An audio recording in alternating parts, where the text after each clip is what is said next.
Di balik dinding tua yang sunyi, kota tua Padang menyimpan bisikan masa lalu, jejak kolonial, aroma rempah, dan langkah-langkah masa silam bersatu dalam harmoni yang masih menyapa hari ini. Inilah kisah warisan yang tak hanya diam, tapi berbicara. Warisan yang menyapa budaya di balik dinding kota tua Padang.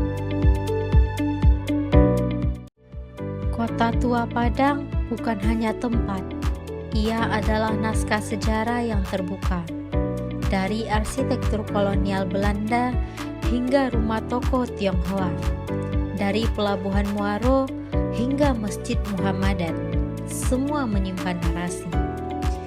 Setiap dinding, setiap jendela menyimpan kisah tentang perdagangan rempah, perjumpaan budaya, dan perjuangan identitas.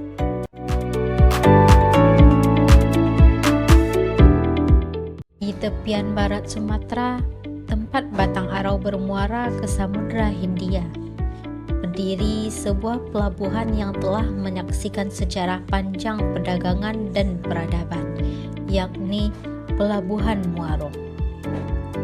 Di masa Hindia Belanda, pelabuhan ini dikelola dengan sistem dagang VOC. Gudang-gudang besar dibangun di sekitarnya, jalan-jalan baru terbentuk, dan Padang pun menjelma menjadi salah satu kota pelabuhan terpenting di barat Nusantara. Namun, seiring waktu, kejayaan Muaro meredup, tapi sejarah tetap tinggal di sini. Hari ini, Pelabuhan Muaro bukan lagi tempat ekspor rempah, tapi ia tetap menjadi pelabuhan kenangan. Kini, meski tak lagi menjadi pelabuhan utama ekspor impor, Muaro tetap hidup. Ia menjadi pusat aktivitas nelayan lokal, pasar ikan segar, dan pelan-pelan tumbuh sebagai destinasi wisata sejarah. Banyak keluarga yang menggantungkan hidupnya di pelabuhan ini, dari nelayan, pedagang, tukang perahu, hingga pemandu wisata. Muaro juga menjadi ruang sosial, tempat bertemu, berbagi cerita, menikmati senja, dan menyerap pelajaran dari masa lalu. Di balik dermaga yang sederhana, suara masa lalu masih bisa kita dengar jika mau mendengarkan.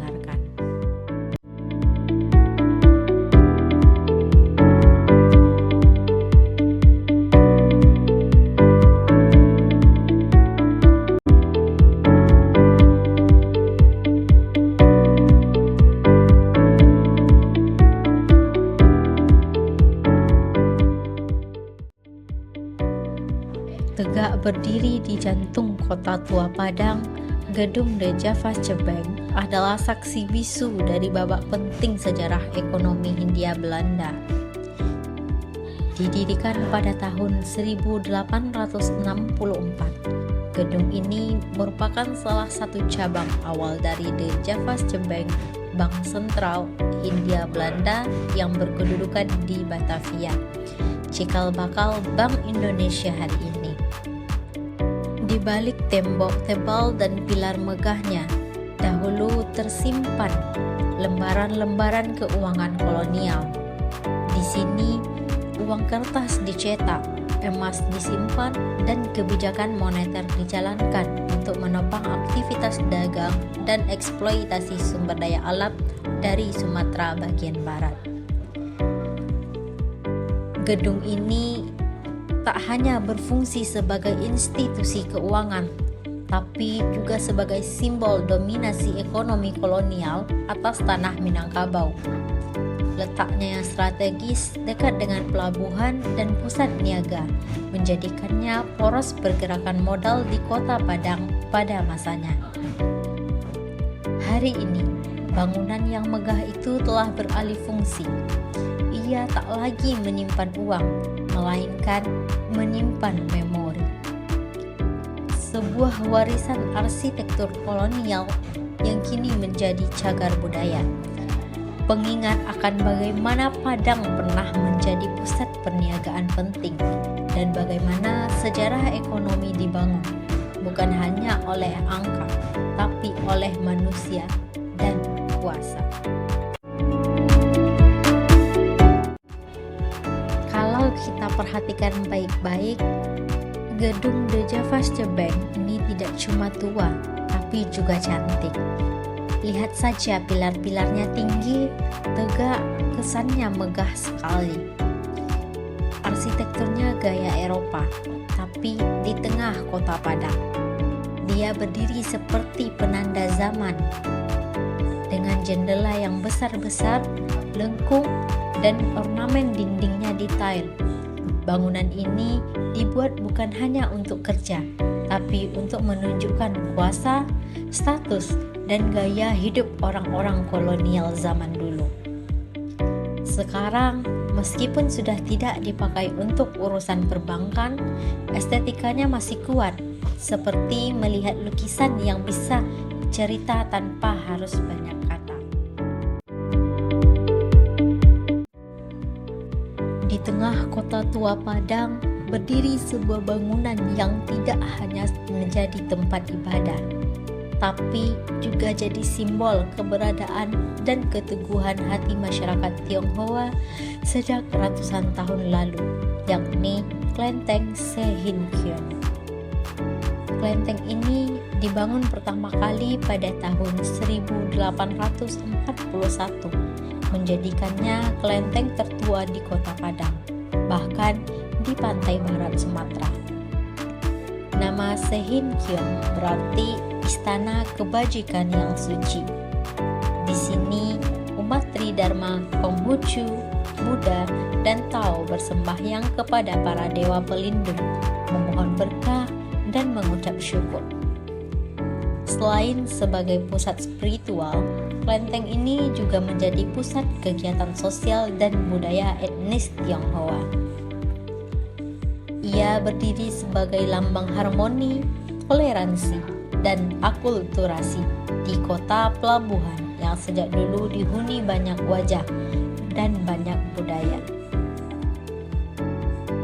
Meski zaman terus berubah, Klenteng Sehinkyong tetap menjaga tradisi dan menjadi saksi bahwa Padang dibentuk oleh keberagaman. Masuk ke kawasan Kota Tua Padang, kita akan menemukan sebuah bangunan yang tak hanya sakral, tetapi juga menyimpan cerita panjang perjalanan dakwah dan perdagangan, yakni Masjid Muhammadan. Masjid ini dibangun pada tahun 1843 oleh para pedagang Muslim keturunan India yang bermukim dan berniaga di sekitar Pelabuhan Muaro. Sebagai masjid tertua di kawasan itu, Muhammadan menjadi pusat keislaman, tempat ibadah, sekaligus titik temu antara budaya Gujarat dan masyarakat pesisir Minang. Arsitekturnya kental dengan nuansa Mughal India, dinding tinggi, jendela melengkung, dan menara yang menjulang. Bukan hanya tempat sholat, masjid ini juga menjadi simbol perlawanan diam terhadap kolonialisme dan saksi perjalanan umat Islam di pesisir barat Sumatera. Kota Tua Padang tumbuh dari pertemuan banyak wajah dan keyakinan. Di Pelabuhan Muaro, kapal dari India, Tiongkok, dan Arab datang silih berganti. Gedung The Javaste Bank mencatat jejak dagang kolonial, sementara Klenteng Sehinkyong dan Masjid Muhammadan berdiri tak berjauh, satu untuk umat Konghucu, satu lagi untuk Muslim keturunan India. Di kota ini, perbedaan bukan penghalang, tetapi jembatan, tempat di mana budaya saling menyapa dan keberagaman jadi.